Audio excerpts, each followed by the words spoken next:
Lo que sentimos cuando nos dimos cuenta que estábamos embarazados, que estábamos esperando a Santi, supongo que en un inicio es muy similar a lo que puede sentir cualquier pareja. En el momento en que dijeron que me iban a operar para sacar a Santiago, lo único que me dijeron fue que iba a llegar una ambulancia al hospital de niños a esperarlo, pero porque era prematuro. Cuando lo sacan, ¿verdad?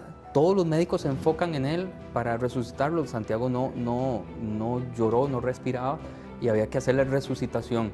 Pero se lo llevan inmediatamente en una ambulancia hacia el hospital de niños, que ya estaba lista, preparada ahí. El médico pediatra entra a la habitación de la clínica donde estábamos con todos los familiares y ahí viene la primera noticia dura que recibimos nosotros en este proceso. Viene con malformaciones congénitas, hay que operarlo de emergencia lo antes posible. Doctor, ¿y qué posibilidades hay de que él sobreviva? Nos dice, no lo sabemos. Si pueden bautizarlo ya, mejor. Bueno, a los 10 días de nacido nos dicen que ha tenido una mejoría bastante grande, lo pasan de cuidados intensivos a cuidados intermedios. Y almorzamos y celebramos y regresamos del almuerzo solo para darnos cuenta que algo raro estaba pasando. Y esa unidad de cuidados intensivos estaba revuelta, había un alboroto, por así decirlo. Orábamos en ese afán egoísta de papás, que no sea nuestro hijo, que no sea nuestro hijo. Nos sacan a un cuarto aparte y como que el doctor que nos estaba tratando de dar la noticia daba un poco de vueltas en lo que quería decir. Y ahí José Pablo se desespera un poco y le dice, doctor, pero dígame, ¿Santiago está vivo, sí o no? Es lo único que necesito saber. Entonces hicieron un silencio, una pausa y nos dice, bueno, la verdad está vivo, pero creemos que él no va a pasar de esta noche. No nos dejaron entrar a ver a Santiago, nos dijeron que nos teníamos que ir para la casa, que si llegaba el momento en el que ya veían que Santiago pues se iba a ir de este mundo, nos llamaban para que llegáramos rápido a despedirnos, pero que no podíamos hacer nada en ese momento ahí. Entonces empecé la oración más dura de mi vida, la oración de entregar a mi hijo.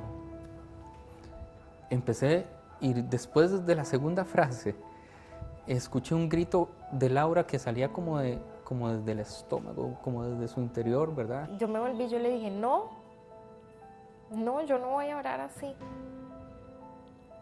Yo no me quiero despedir de él. Entonces me detiene y me sorprende, es como una bofetada de fe, donde yo digo, híjole, yo también debería estar creyendo con esa fortaleza. Y cambiamos la oración. Así que cuando despuntó el día, en la mañana, otra vez cogimos el carro, salimos soplados para el hospital y subimos corriendo a la unidad y lo primero que hice fue preguntar, ¿cómo está Santiago? Y nos dicen, está ahí, está vivo. Y hoy 5 años después sigue estando vivo.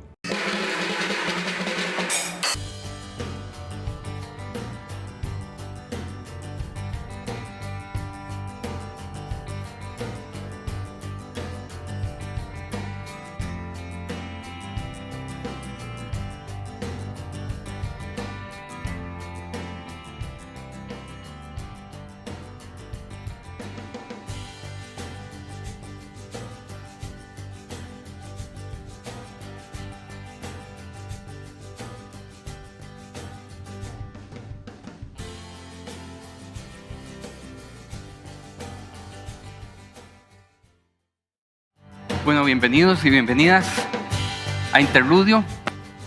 Démosle la bienvenida a Santi también con un aplauso. Gracias por estar acá.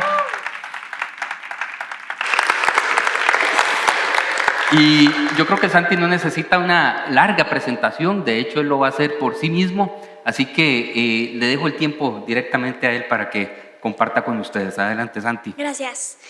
Bueno, hola, yo me llamo Santiago Chacón y bueno, hoy vengo a hablar de la fe. Y bueno, yo nací el 20 de mayo del 2011 y yo nací con una serie de malformaciones y en la asociación Bacter. Al día siguiente fue mi primera cirugía, que fue creo que una colostomía y una cirugía en el esófago que no me acuerdo cuál era. Seguimos con el significado de Bacter Y es que es una serie de malformaciones en las vértebras, en el ano, en el corazón, en la tráquea, en el esófago, en los riñones. Y la última, la L, es de el inglés limbs, que significa extremidades. En mi caso, yo tengo malformaciones en la tráquea, en el esófago, en las vértebras y creo que en el ano, no, sí. También quiero mencionar una canción que me cantaba mi mamá que se llamaba My Little Sunshine y bueno, me hacía sentir muy feliz y bueno. Tengo que decir que yo tuve 16 cirugías desde mi nacimiento hasta hoy y bueno, estoy orgulloso de haber sobrevivido y bueno, estoy aquí.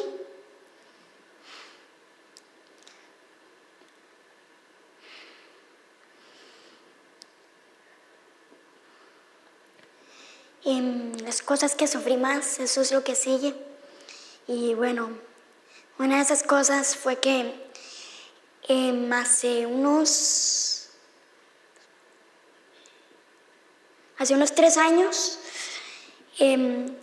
tenía presentación en el Jazz Café porque yo estaba en la escuela, ¿verdad? Y yo tocaba la batería, ¿verdad? Entonces tenía la presentación y me ponían la máquina de humo a la par de mí, ¿verdad? Y con los problemas en la tráquea. Y ahí después llegamos a la casa y me dio una crisis respiratoria. Ahí me nebulizaron, me pusieron oxígeno y no funcionó, entonces tuvimos que ir a emergencias y me internaron. Estuve en la UCI por 3ª vez, 9 días entubado, anestesiado.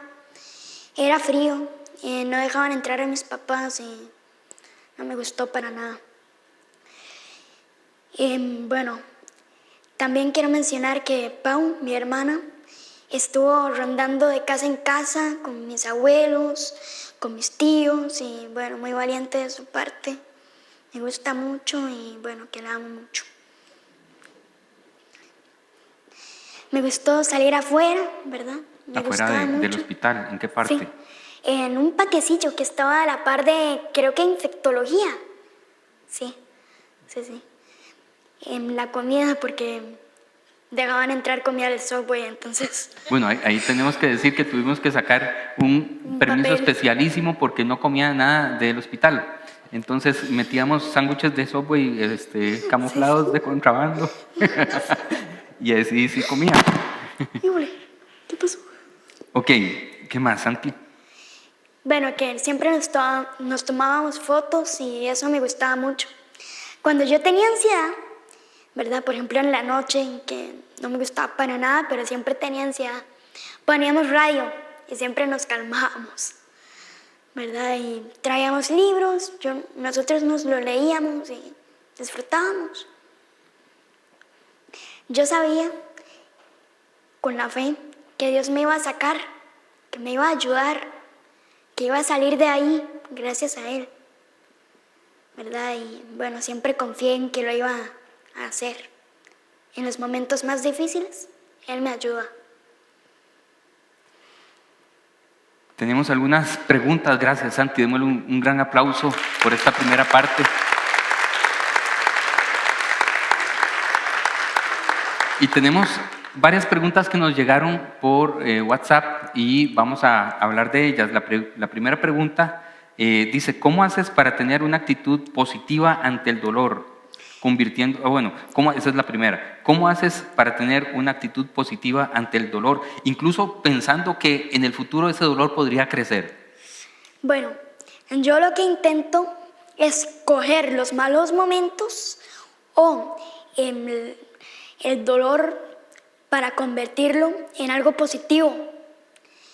Para vivir esos momentos, aprovechar el momento y poder, no sé, leer un rato, disfrutar, tener una estancia en el hospital bonita, ¿verdad? Y yo intento aprovechar el tiempo. Sí, yo también intentando complementar, porque la idea es como la visión de Santi como desde protagonista, ¿verdad? Y la visión de adulto. Uno como adulto, ¿verdad? Cuando tiene experiencias dolorosas, se centra demasiado en el dolor, y algo que he aprendido yo de Santiago es que cuando tiene experiencias dolorosas se centra en los demás, ¿verdad? Y se centra en cómo mejorar la situación que lo rodea.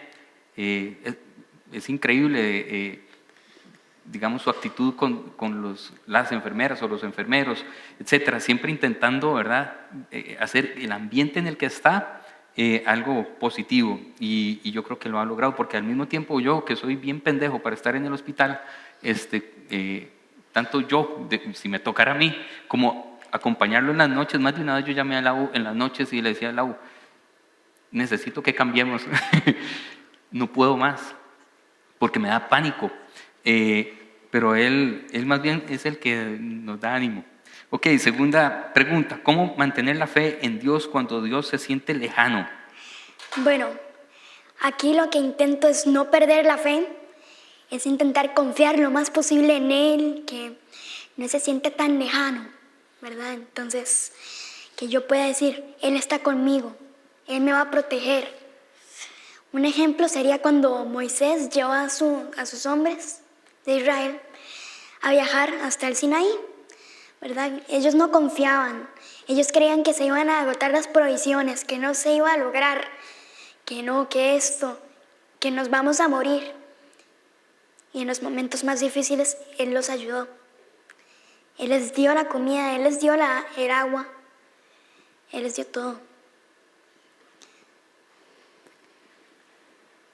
Pregunta número 3.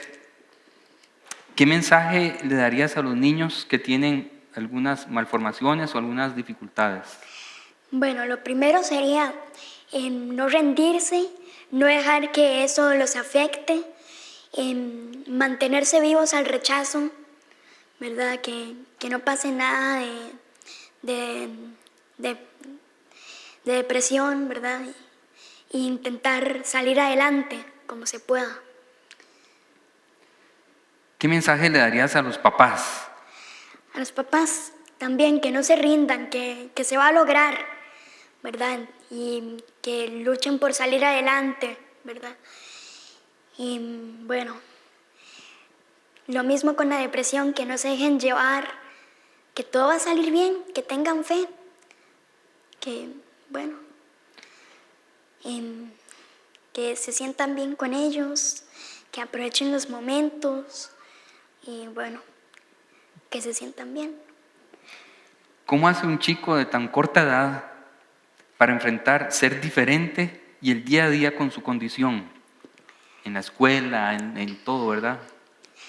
Bueno, esto no sé muy bien cómo responderlo, pero yo diría que lo más fácil sería intentar adaptarse, pero tampoco tanto, ¿verdad? Intentar ser como uno es, pero a la vez adaptarse a lo que los otros piensan de uno, ¿verdad? Intentar meterse ahí, colarse un huequillo, ¿verdad? No apartarse, sino intentar estar siempre Sí. integrado con los demás, aunque... Exacto. Ok. Si nosotros decidimos aquí que Santi estuviera en una escuela común y silvestre, y hacer todo el esfuerzo, al principio, bueno, hay una foto que a mí me impresiona mucho, que es esta. Esto es una carrera de deportistas con propósito que la hacen anualmente. Este es Guti, fundador de Interludio, que está tomándole una foto todo entusiasmado. Y ahí está Álvaro, y esa es la primera carrera de Santi. ¿Por qué es tan importante? Porque nos habían dicho que Santi no iba a poder caminar, a él le faltan 2 vértebras aquí atrás, al final, en el coxis, digamos, y caminó a los 2 años y 2 meses. Gracias. Mi apuntadora profesional no es esta, es esa que está allá. A los 2 años y 2 meses, entonces nos decían, bueno, los niños a los 2 años ya andan corriendo por todo lado y no sé qué, y él no gateaba, apenas gateaba, etcétera. Entonces, ¿por qué no lo meten en un lugar que sea especial, no sé qué? Y quisimos desde el principio que él estuviera en un lugar y me sorprende que él ahora diga, intente hacerse el huequito. Con todo lo que él tiene de diferente, siempre se logra hacer un huequito, incluso en las carreras. Eso es muy emocionante. Dice esta otra pregunta. Pregunta para JP, pero yo quiero que vos también respondas después de mí, Santi. Durante las crisis más graves de Santi, ¿has orado por sanidad o que se haga la voluntad del Señor? Yo siempre oro por sanidad. Yo creo que la Biblia nos dice muchas veces, pidan y se os dará, pedid y se os dará. Y hay una parte de la Biblia que me encanta que dice, cómo un padre al que su hijo le pide pan le va a dar una piedra, o al que le pide carne, pescado, le da una serpiente. ¿Cuánto más su Padre que está en el cielo? Es decir, casi nos está diciendo, su trabajo es pedir. Ese es su brete, pida. Si Dios quiere dar, dará. Y si no quiere dar, Él es sabio. Pero mi trabajo es seguir pidiendo. Pedir y pedir y pedir. Y la fe, en este caso, no tiene que estar, y ahora en un ratito voy a hablar más de eso, no tiene que estar tan casada con el resultado como con el proceso. ¿Verdad? Hay muchas cosas que hemos orado y que no han sucedido y otras que sí han sucedido. Y el proceso sigue en pie. Y ese es Dios. Ese es Dios. Dice la última pregunta: por favor envía un mensaje esperanzador a otros niños y a sus padres que tal vez están viviendo una situación similar a la tuya. Gracias y bendiciones. Un mensaje esperanzador. Ok. De ahí, que sigan adelante. No importa lo que piensen los demás, uno es como es. Y bueno, que lo intenten una y otra vez, aunque no lo logren. Que se va a lograr, ¿verdad? Uno tiene que tener fe, ¿verdad? Excelente. Démosle un gran aplauso a Santi, por favor. El dolor, hablemos de la fe y el dolor. Esta es la experiencia nuestra, esta es la experiencia de Santi, esta es la experiencia de mi familia. Pero, ¿y qué dice la Biblia acerca del dolor? ¿Y qué podemos aprender de la Biblia y de la fe acerca del dolor? Esta semana pasada una mujer, hace un mes y pico, una familia de la iglesia despidió a su hija de 31 años de cáncer y un proceso largo. Esta semana una mujer que nos sigue desde Canadá me contó su historia. Ella es costarricense, se casó con un canadiense, se divorció allá porque él la agredía, pero ahora no se puede regresar porque tendría que dejar a sus 2 hijos. Es una situación dolorosa. ¿Qué hacemos con el dolor? Otra joven que me escribió hace no mucho tiempo me dijo lo que le había sucedido. Me dice, verá, tengo 2 hijas, una de 3 años y otra de 3 meses. Y cuando su esposo, que tenía 34 años, murió en un incendio, ella se quedó sola y sin trabajo y con sus 2 hijas y no sabía qué hacer. Eso fue hace un par de años. El dolor está ahí. Otro miembro del movimiento al cual pertenecíamos antes, que es de la Viña, me escribió la semana antepasada más o menos, porque Yuda, su hijo pequeño, había muerto y no sabía cómo enfrentar la situación. El dolor es parte de este tránsito de la vida. Vamos a tener experiencias dolorosas. El problema o la pregunta realmente es, ¿y qué hacemos cuando nosotros enfrentamos el dolor? No el dolor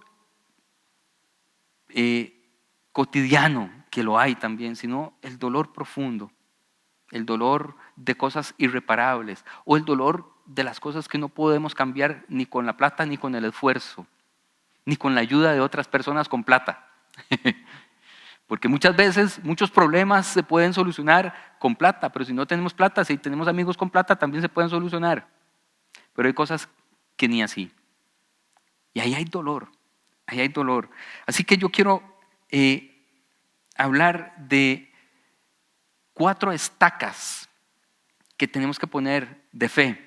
Y yo pedí, Catherine me prestó 4 estacas de tienda de campaña y les voy a contar por qué estas 4 estacas son importantes hoy.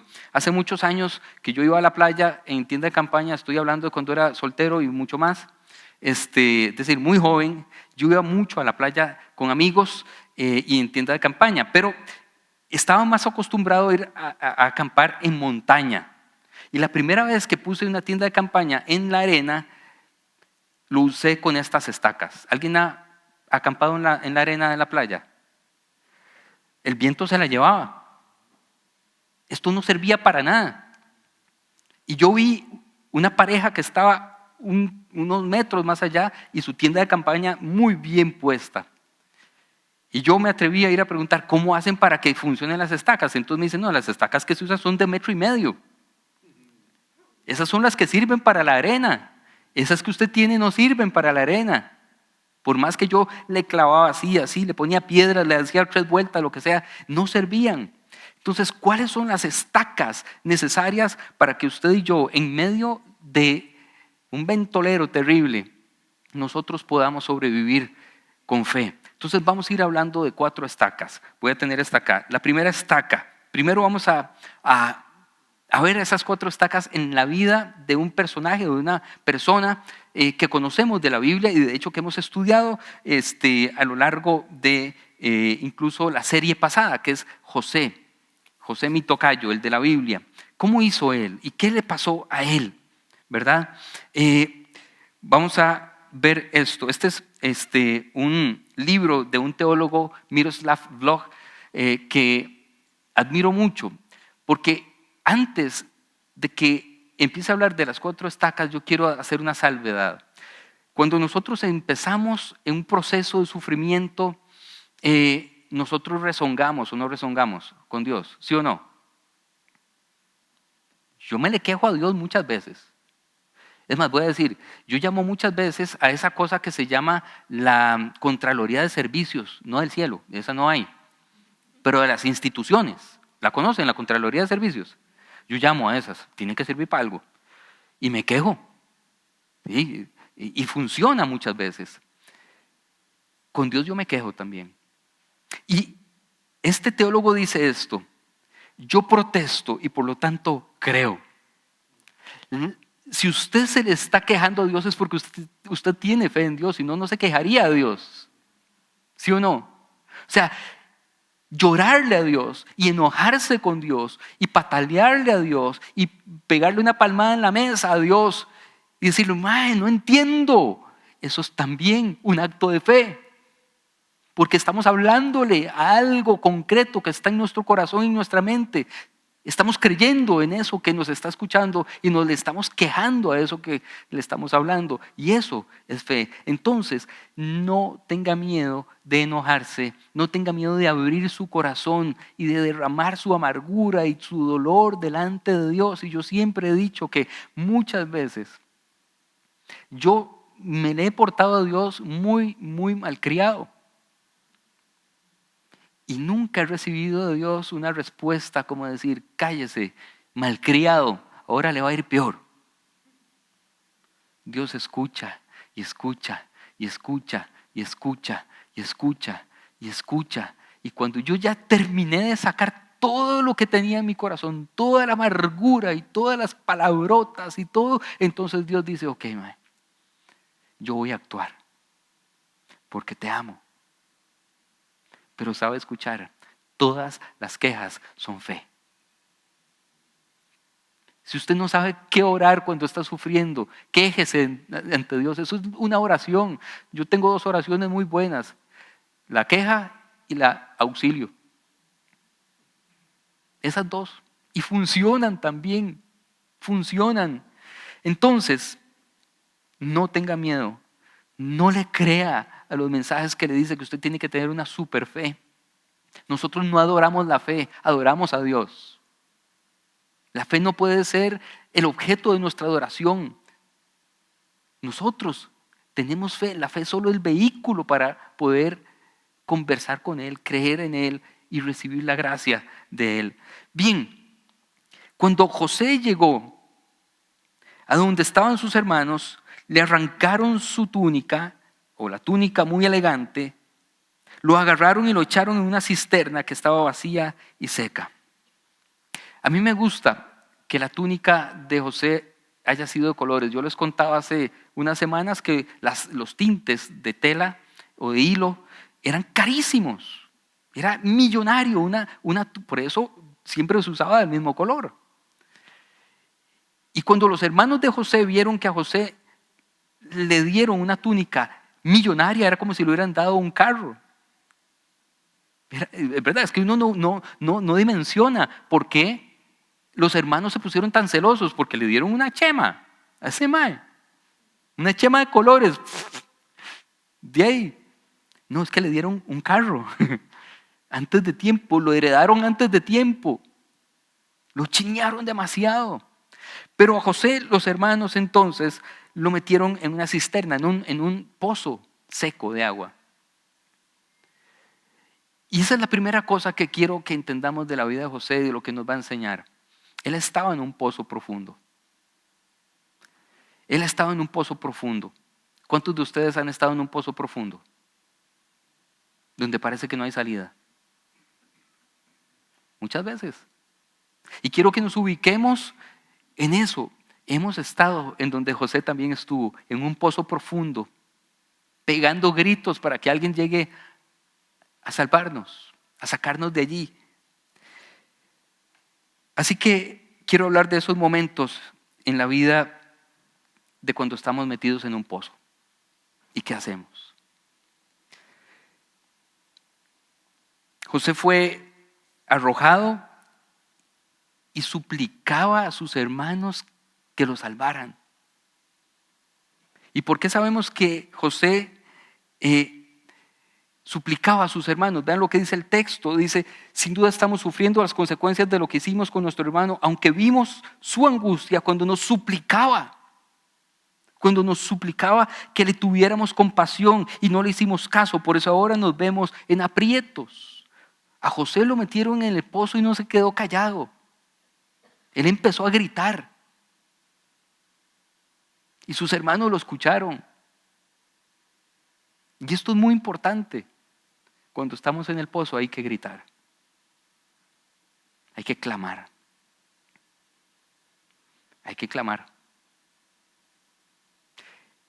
Y uno cuando está clamando hace bien feo, ¿sí o no? No hay melodía bonita que uno saque de ahí.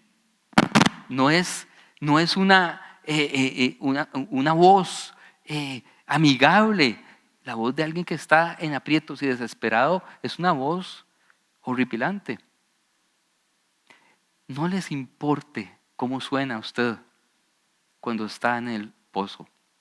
Uno, Dios siempre va a escuchar. Y dos, hay personas dispuestas a escuchar. Busque personas que escuchen su angustia. Es más, voy a decir algo. No gaste saliva en gente que no está dispuesta a escucharlos.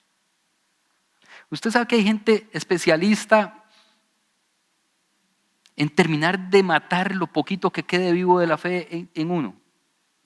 ¿Sí o no? Hay gente especialista que lo termina de hundir a uno con un consejo. No, hombre, mae. O que le dice, eso no es nada. Viera a mí lo que me pasó y empieza a hacer comparaciones. Porque el dolor es tan subjetivo y que no cabe ninguna comparación. El dolor que sentía Santiago cada vez que sabía que lo iban a operar, en una foto que puse ahí donde lo estoy abrazando y él está haciendo cucharas, ¿verdad? Porque ya sabe a lo que va. Yo no lo puedo compartir ni lo puedo entender y no lo puedo comparar con el de otro niño o un adulto. Es su dolor y ese dolor hay que respetarlo y escucharlo y validarlo. No decir, no, eso no es nada, papito, eso no es nada. Vas a ver que ese otro chiquito no está llorando. No jodas. Él tiene el derecho de rezongar y de clamar y de hacer cucharas y de tirar las palabras que le dé la gana sin que nadie se le enoje. Busquemos gente que entienda esto. Que se rodeen ustedes de gente que entienda que cuando usted está en el pozo y está clamando, Usted tiene el derecho de hacer eso. También hay gente especialista en tomar las lágrimas nuestras y hacer que, aunque sea un desierto profundo, con esas lágrimas florezcan los desiertos más secos. Hay gente. Y yo puedo contarles mucha gente. Alguien que me ha hecho mucha falta en este último año es un hombre que se llama Juan Stam. Juan Stam, mi mentor, mi pastor. Y siempre que yo estaba en algún pozo teológico, que los hay, o un pozo emocional, yo hablaba con don Juan y sabía escuchar. Y recuerdo perfectamente aquellas veces cuando yo era estudiante de teología que llegaba y me reunía con él, yo le decía, mae, bueno, no le decía mae, a él no. Don Juan, yo ya no creo en Dios. Y este hombre que es un teólogo, era un teólogo, escuchaba y me dejaba rezongar todo lo que yo quisiera. Y luego tenía una palabra de amor, de cariño, de reafirmación. Me hace mucha falta él.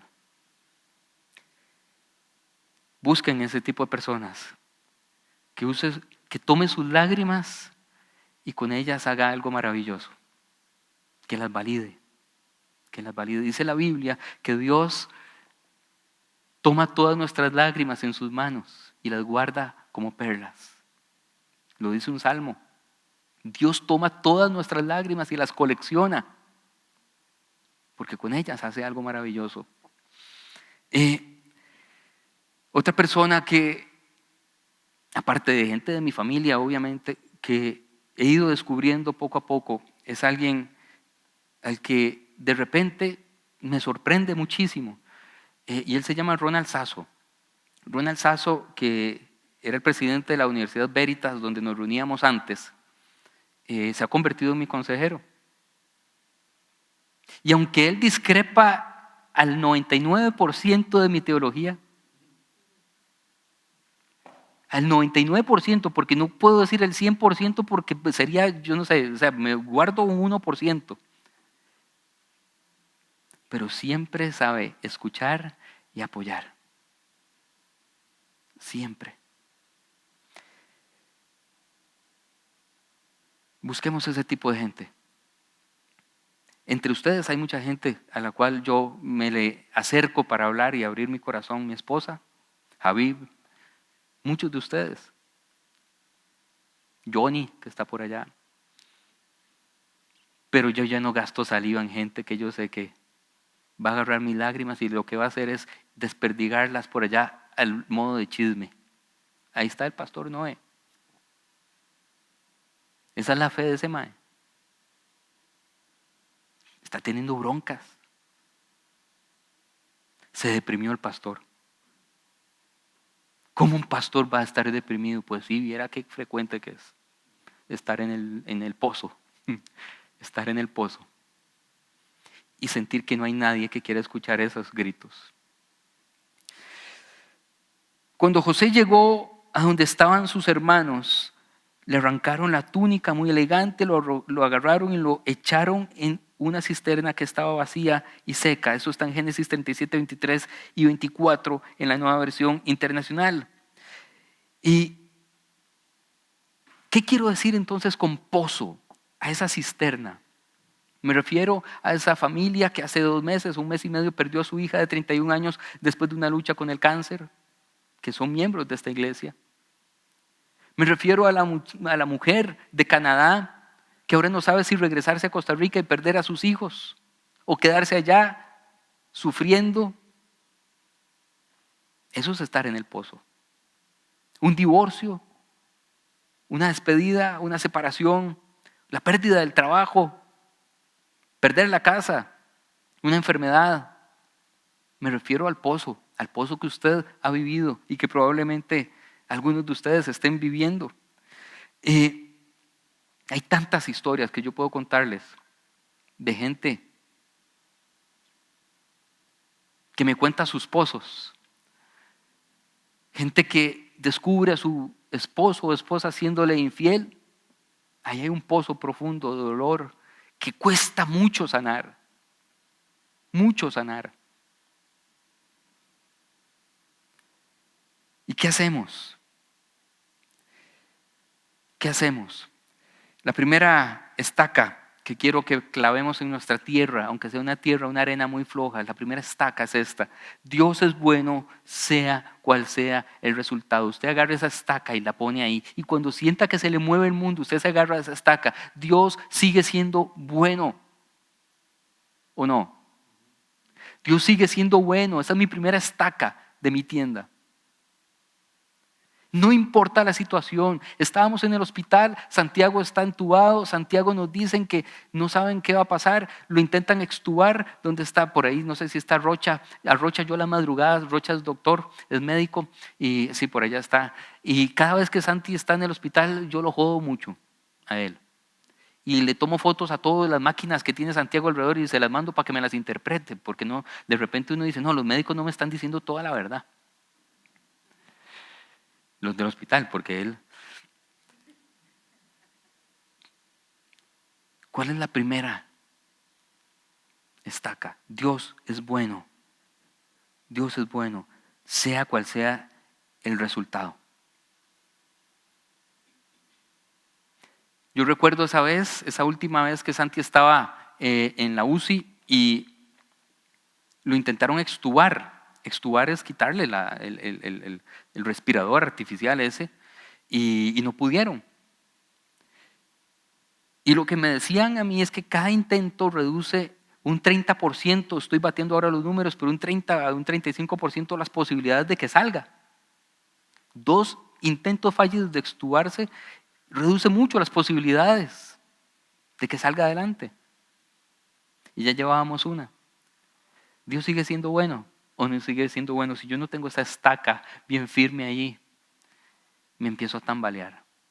Dios es bueno. Vean lo que nos enseña José. José dice, es verdad que ustedes pensaron hacerme mal, pero Dios transformó ese mal en bien para lograr lo que hoy estamos viendo, salvar la vida de mucha gente. Todo lo que había vivido José, no solo que los hermanos lo intentaran matar, lo vendieran, hicieran toda esa tragedia, después estuvo encarcelado, etc. Y él puede incluso en la cárcel decir, Dios es bueno. Dios es bueno, sigue siendo bueno, y no importa lo que me esté pasando, eso no cambia que Dios sea bueno. Primera estaca, Dios es bueno, no importa el resultado y no importa el proceso.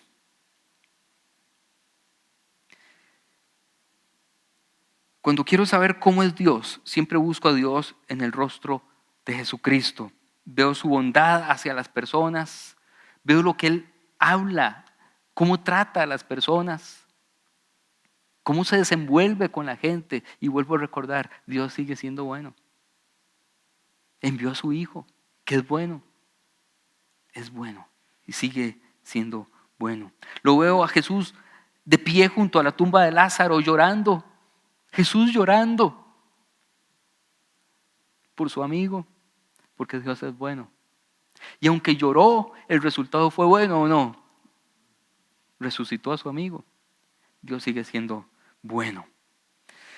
Y podemos seguir viendo la bondad de Dios en muchas cosas alrededor nuestro.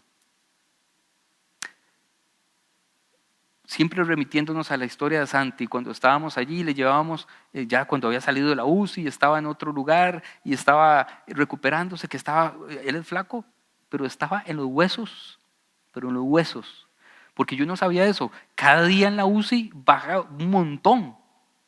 No sé si ustedes han visto gente que ha estado en procesos así, se baja un montón. Él casi no podía ni caminar. Y poder ir y meterle un sanguchito de Subway y verlo disfrutarlo, es ver la bondad de Dios. Y volver a creer y empezar a fortalecer la fe que está golpeada. Por eso Potifar dejó todo a cargo de José y tan solo se preocupaba por lo que tenía que comer. José tenía muy buen físico. Es como si estuviera hablando de mí, ¿verdad? Ese texto. Yo me siento muy identificado. Muy buen físico y era muy atractivo. Después de algún tiempo, la esposa de su patrón empezó a echarle el ojo y le propuso: acuéstate conmigo. Carajada más difícil, no porque la tentación sea muy difícil de evadir, sino porque era la esposa del patrón. Ella tenía en sus manos la vida de este mae. De hecho, por ella lo mandaron a la cárcel, ¿o no? Y en medio de eso, José rezongó y todo, pero siguió creyendo. Siguió creyendo. Dice: a mí me trajeron por la fuerza de la tierra de los hebreos. Yo no hice nada aquí para que me echaran en la cárcel. Empieza a rezongar otra vez en el pozo. Siempre tenemos derecho de rezongar. ¿Cuál es la segunda estaca? Dios no es un negociador, Dios es un dador. Y esto va a costar un poco explicarlo. Pero Dios no está intentando mandar sufrimiento para que usted le dé a cambio su fe. Eso es mentira. Dios no es un negociador de la fe. Dios siempre es un dador. Él siempre da, siempre da, siempre da. Da a su Hijo unigénito. Da su vida a Jesús en la cruz del Calvario. Su trabajo es dar, no negociar. En procesos de dolor a nosotros nos han enseñado que es un negocio. Y muchas iglesias se aprovechan del dolor de la gente como un negocio, porque creen y predican en un Dios negociador.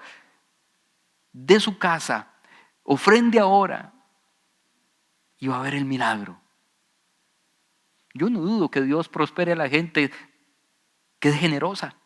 Yo no lo dudo. Pero eso es otra cosa. Pero Dios no negocia con el dolor. Dios no negocia con el dolor. La segunda estaca es: Dios no está negociando con mi dolor. No me está pidiendo a cambio un sacrificio. Él ya dio su Hijo en sacrificio por mí. Yo no soy el sacrificio de Dios. Repita conmigo eso. Yo no soy el sacrificio de Dios. Jesús ya fue el sacrificio de Dios. Yo no voy a sustituir la obra de Jesús. Él ya dio su vida. Dios no está negociando con mi dolor. El dolor es natural en esta tierra y Él es un dador. Él me va a dar. En medio de esto me va a dar. Me va a dar fuerza. Me va a dar gozo. Me va a proveer recursos.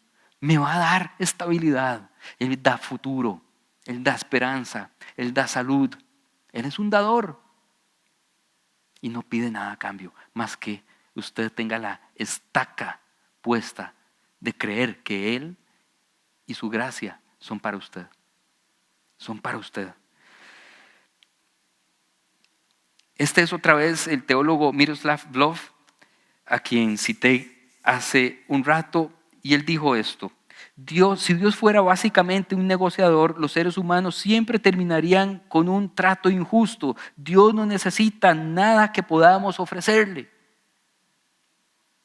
Nada a cambio de darnos algo bueno. Él no está esperando, cuando nosotros estamos en el pozo de la aflicción, que usted le diga: ok, Dios, está bien, ok, voy a ser misionero y me voy a ir a Tangamandapio de misionero. Porque uno hace ese tipo de promesas cuando está sufriendo, ¿sí o no? Dios, ahora sí, a partir de ahora, si tú haces esto, yo me comprometo, y no le dura ni 3 meses la promesa. Y a Dios le vale, porque Él no es un negociador, Él es un dador. Cuando cambiemos la imagen de un Dios negociador por la de un Dios dador, nuestra fe va a incrementarse muchísimo, porque esa es la segunda estaca. La primera, ¿cuál era? Dios es bueno independientemente del resultado. La segunda, Dios no es un negociador, Dios es un dador. Él me va a dar, porque esa es su promesa. Esa es su promesa y esa es la estaca. La segunda estaca. Esta mujer se llama Christine Taylor y ya casi voy terminando. Nos faltan 2 estacas, pero son más cortas. No de largo, sino de extensión. Ella tiene un blog que yo leía mucho antes, y en su blog ella describe un periodo horrible de su vida, un periodo digamos, de pozo terrible. Dice que su hija de 7 años fue hospitalizada por más de 6 meses con cirugías por una enfermedad del páncreas. Su esposo fue despedido de su trabajo. Varios miembros de la familia murieron por el COVID en esa misma época. Uno diagnosticado con cáncer cerebral. Y ella quedó embarazada de su hijo número 4, a quien perdió por el sufrimiento. Ese era el pozo en el que ella estaba. Exacto. Y empieza a describir cómo se siente en ese blog, y yo leo y yo lloro con ella a distancia. Ella no me conoce, nunca la he escrito ni nada, pero yo lloro y yo digo, Dios mío, qué terrible, qué terrible. Dice ser hospitalizado durante 7 semanas y media para luego, con desprendimiento placentario, para luego simplemente perder a mi bebé. Eso era la gota que colmó totalmente el vaso. ¿Y qué hizo ella? ¿Qué hizo ella? Dice, mantuve la fe de que Dios trabaja para mi bien y aunque no necesariamente entienda las pruebas, confío en el plan más grande que no se ve. Dios y yo teníamos un trato. Soportaría la prueba que se cruzó en mi camino, siempre que se cruzaría en mi camino, siempre que reconociera mi punto de parada. Sabía dónde se había trazado mi línea y sabía en mi corazón que nunca la cruzaría. La línea que ella le había puesto a Dios era su hija. Y esa línea se cruzó, la perdió. Y empezó a perder la fe. Se llamaba Rebeca, la hija. Dice, mi línea en la arena estaba cruzada. Mi trato unilateral con Dios se hizo añicos. Se hizo añicos. Era un trato unilateral, lo reconoce correctamente porque Dios no estaba en ese trato. Eso fue algo que ella se inventó. Por eso Dios no es un negociador. Dios es Dios. Dios es Dios. Dice, todo cambió en ese momento. El miedo se apoderó de mí y mi fe se comenzó a desmoronar.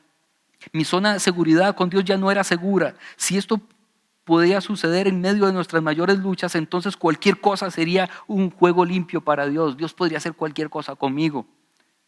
Por primera vez en mi vida, la ansiedad comenzó a abrumarme. Ella empezó a perder la fe y perder la fe y perder la fe hasta el punto de creerse atea. Y empezó a dar charlas para la gente que había perdido la fe, para reforzar que era cierto, ella también había perdido la fe. Pero un día recobró la fe. Es muy largo el cuento, no lo voy ni a resumir acá. Y ahora da charlas y escribe el blog para gente que ha perdido la fe por experiencias traumáticas y duras y cómo ella la recuperó. Y aquí viene la tercera estaca de fe que necesitamos. La tercera, Dios está conmigo, ya sea que yo lo sienta o no lo sienta. Primera estaca, Dios es bueno siempre, independientemente de el resultado o del proceso. Segunda estaca, ¿cuál era? ¿Cuál era? Dios no es un negociador, Dios es un dador. Tercera estaca, no tengo 3 brazos, así que la tercera va aquí atrás. ¿Cuál es? Dios está conmigo aunque yo no lo sienta. También es mentira que la presencia de Dios siempre se siente. Eso es mentira. Muchas veces no se siente. Muchas veces creemos que Dios nos abandonó, pero Dios está con nosotros. Vean lo que dice 2 Corintios 4:8, nos vemos atribulados en todo, pero no abatidos, perplejos, pero no desesperados. Podemos estar atribulados, pero no estamos abatidos porque tenemos fe. Y Dios es un dador, Dios va a hacer algo. La palabra perplejo en griego es aporumenoi. Repita conmigo, aporumenoi. Eso, gracias. Ustedes han visto esa muchacha ahora que se hizo muy famosa que habla alienígena. ¿Cuántos la han visto? A veces yo estoy así estudiando la Biblia y digo, madre, si me oyen van a creer que soy igual que ella. Ahí hablando cosas bien raras, ¿verdad? Que significa confundido o dudando. Es decir, nosotros estamos perplejos, confundidos, dudosos, pero no desesperados. Podemos dudar, pero no vamos a estar desesperados. Esto es lo que dice Pablo. Aquí nuevamente está la estaca de la fe en el suelo. Cuando no entendemos, cuando le preguntamos a Dios, ¿por qué está pasándome esto? ¿Por qué me abandonaste?, le dijo Jesús en la cruz. Hasta a Jesús le pasaba. ¿Por qué me has abandonado? Eloi, Eloi, lama sabactani, ¿verdad? ¿Por qué me has abandonado? Y sin embargo, usted y yo sabemos que Dios no lo había abandonado, ¿cierto? ¿Por qué vamos a creer que usted y yo no vamos a sentir? Si Jesús sintió eso, ¿por qué usted y yo, que somos un poquito, digamos que menos fuertes en la fe que Jesús, por qué no vamos a experimentar momentos en los que decimos, Dios me abandonó? Pero la estaca nos dice, la tercera, mentira, Él sí está conmigo. Él sí está conmigo. Pero aún en la cárcel el Señor estaba con él, dice de José el Génesis 39, y no dejó de mostrarle su amor. Aún en la cárcel el Señor estaba con él, aunque no lo sintiera. Pregúntese, ¿cuándo está usted en la peor situación y cuando no siente su presencia? ¿Él está con usted o no está con usted? Sí está con usted. Y va a hacer algo. Esta es una pintura de Marc Chagall. Chagall es un pintor, interesantemente, ahora que está la guerra de Rusia en Ucrania, él es ucraniano. En aquel entonces, cuando él vivía, se les llamaba rusos a todos ellos, pero era en la zona de Ucrania donde él nació. Y Chagall es judío, era judío. Y esta pintura a mí me fascina. Yo sé que se ve pequeñito, tal vez, bueno, no, en las pantallas grandes no lo tenemos, pero acérquese si necesita o agarre el celular y le hace así zoom. Yo hago eso muchas veces porque me interesa mucho. Está pintando lo que representó para él lo que se llama la noche de los cristales rotos. ¿Alguien sabe qué es la noche de los cristales rotos? No. La primera noche que en Alemania se soltó, por así decirlo, bajo las órdenes incluso gubernamentales, la sugerencia de que fueran a romper los vidrios de todas las casas y todos los comercios de los judíos. La noche de los cristales rotos, que se transformó en noche de asesinatos, porque usted sabe que la histeria colectiva y el odio y el antisemitismo resultarían en eso. Y él pintó esto. Ahora, él es judío. Lo primero que yo noto es esto. Vea qué interesante. Ahí está una sinagoga en llamas. Eso es lo que él estaba viendo. La tragedia que se avecinaba. Una sinagoga en llamas. Imagínense que un día de tantos todas las iglesias de Costa Rica están en llamas. ¿Se siente golpeado en su fe o no? ¡Qué miedo! Después de las iglesias seguimos nosotros. ¿O no? Ese es el mensaje. Después de los cristales rotos y del fuego en las sinagogas, el fuego nos va a quemar a nosotros los judíos. Eso era lo que él pensaba y así sucedió. ¿Cuántos millones murieron en la Segunda Guerra Mundial de judíos? Unos 6 millones se estima. Lo segundo que yo veo en este cuadro es este hombre que huye con lo poquito que pudo recoger de sus pertenencias en un saco. ¿Lo ven? También es una tragedia. Lo tercero que yo veo es esta mujer que casi no se ve allá abajo, huyendo con un bebé recién nacido. ¿Lo ven? ¿La ven? Cargando un bebé recién nacido. Lo cuarto que yo veo es este hombre que huye con la Torá en la mano, un rollo de la Torá en la mano. Lo rescata de una sinagoga y se lleva el rollo de la Torá para salvar la palabra. Y lo último que yo veo aquí es que Jesús está vestido con un talit. Ese paño que está allí es el paño de la oración sacerdotal, que significa que Él está encarnando el sufrimiento de los judíos, aunque no crean en Él. Ese es el mensaje de esta pintura de Chagall, que es judío. Cristo encarna el sufrimiento incluso de la gente que ha perdido la fe en Él y está con ellos. Está con ellos. Tercera estaca, Dios está con nosotros, aunque no lo podamos ver. Cuando pasa la tormenta, ¿qué hacemos? Porque la tormenta va a pasar. La tormenta pasa. Me gusta el Salmo 23 que dice, aunque ande en valle de sombra de muerte. Ojo, que siempre hago la salvedad. No es en valle de sombra y de muerte. Exactamente, es una sombra de la muerte. No es la muerte la que está ahí, es la sombra nada más. Pero por supuesto que atemoriza muchísimo. Pero ande, no es, aunque esté en el valle, ando, camino, por lo tanto algún día, en algún momento el valle se acabará. Si sigo caminando, se acabará. Hay que seguir caminando. Hay que seguir caminando. Y cuando eso sucede, cuando la tormenta, que puede durar mucho tiempo o puede durar poco tiempo, cuando esa tormenta pasa, ¿qué hacemos? Dios tiene, esta es la cuarta estaca que vamos a clavar. Y termino con esto. Dios tiene un plan soberano para mi bien. ¿Lo entiende en este momento o no? Resumen. Primera estaca. Dios es bueno siempre. Segunda estaca. Dios no es un negociador. Dios es un dador. Tercera estaca. ¿Cuál era? ¿Alguien se acuerda? ¿Perdón? Dios está conmigo aunque no lo sienta. Y cuarta estaca y última, para que nuestra tienda de la fe permanezca y no se la lleve el viento de la tormenta. Dios tiene un plan con usted y conmigo.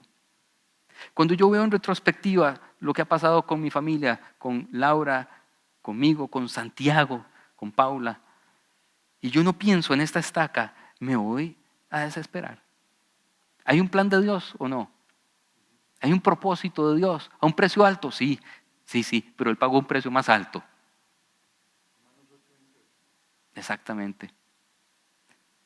Todas las cosas ayudan a bien a aquellos que lo amamos. Todas las cosas, no algunas, todas.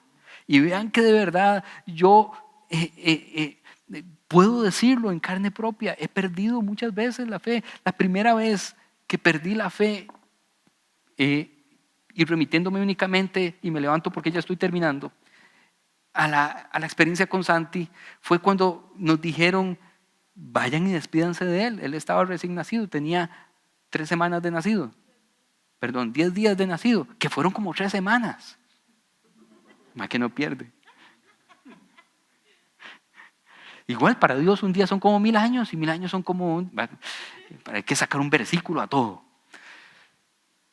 Y yo creo que les he contado esto, pero ¿cómo me despido de mi hijo? ¿Cómo? Y estábamos en esa salita de espera, Laura y yo, en la unidad de cuidados intensivos neonatales del Hospital Nacional de Niños. Hay que respirar profundo para decirlo. Y negociamos, porque nosotros sí somos buenos negociadores. Y yo voy a ir yo primero. Yo les he contado, ¿verdad? Porque yo quería dejarle, porque hay tiempos limitados, a uno lo sacan de ahí, ¿verdad? Hay procesos y cosas y procedimientos, ¿no? Uno puede estar ahí todo el rato. Yo voy a estar un ratito y luego que Laura tome todo el tiempo hasta que la echen de ahí. Y fui y veo a Santi en esa incubadora, no sé cómo se llama, en esas cosas, no es una incubadora, pero es en esas camillas de neonatales que son cerradas, que no se pueden tocar los niños, está ahí todo cableado, todo inflado y todo, y me habían dicho, vaya y se despide de él. Yo había leído una obra de un teólogo que se llama Karl Barth, que escribió, se llama Dogmática Eclesial, que consta de 9.627 páginas. 9.000 páginas. Y yo, según yo, en mi vida había leído a Barth y a muchos otros teólogos, mucho más de 9.000 páginas que según yo iban a ayudarme para tener una fe robusta.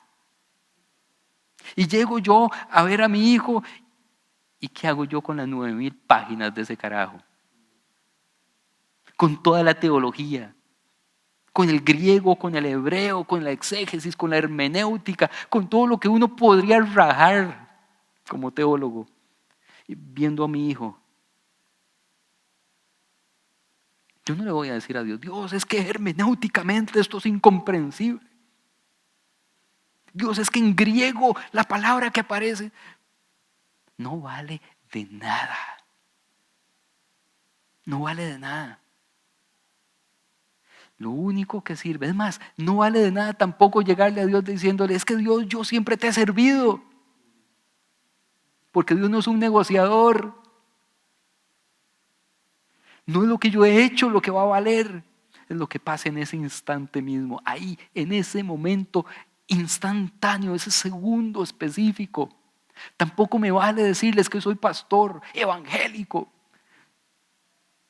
Soy un de los buenos protestantes. No vale de nada. Yo hablo en lenguas, yo no hablo en lenguas. Señor, viera qué lindo canto y toco en la alabanza. No sirve para nada. Cuando estamos en ese momento, lo único que vale es la fe desnuda. O creo o no creo.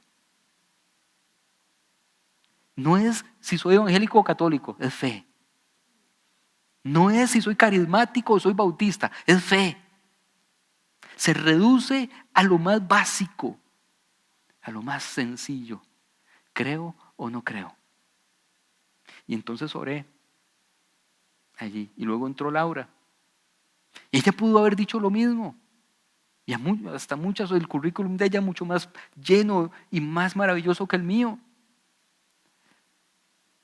Y yo hubiera dicho, es que yo soy una muy buena católica. En aquel entonces era buena católica, ya ahora, no, mentira. Y Dios hubiera dicho, ¿y a mí qué? ¿Acaso yo me inventé el catolicismo y los evangélicos? ¿Acaso yo me inventé los bautistas? ¿Acaso yo les dije que se separaran? ¿O crees o no crees? Las 4 estacas. Dios sigue siendo bueno. A pesar de ver a mi hijo ahí. Sí, aunque yo llore. Dios no es un negociador. Dios va a dar. Y aunque mi hijo hubiera muerto, Él va a dar. Va a dar paz. Dios, ¿cuál era la tercera? Siempre está con él. La veo, la volvió a ver y se puso tensa y todo. Me está haciendo el quiz ahora mismo. Está con nosotros, aunque no lo sintamos. ¿Usted cree que yo sentía la presencia de Dios ahí? Y Laura. Se siente todo menos eso. Pero Dios está ahí. De hecho, creo que está muy presente ahí. ¿Y cuál era la cuarta? Aquí la tenemos. Dios tiene un plan soberano en medio de todo eso. Claven esas 4 estacas en su vida. Vivan con eso. Recuérdenlas. Siempre. Y ustedes van a ver que su fe tiene asideros profundos. Eso es construir, como dice la Biblia, nuestra casa en la roca firme. Y no en la arena donde viene cualquier aguacero y se lo lleva todo. Construyamos la fe así. Y sigamos aprendiendo de los niños. A mí me encantó Santi cuando dijo, sean ustedes mismos, cada quien es cada quien. Que nadie les imponga cómo tienen que ser. Y sigan creyendo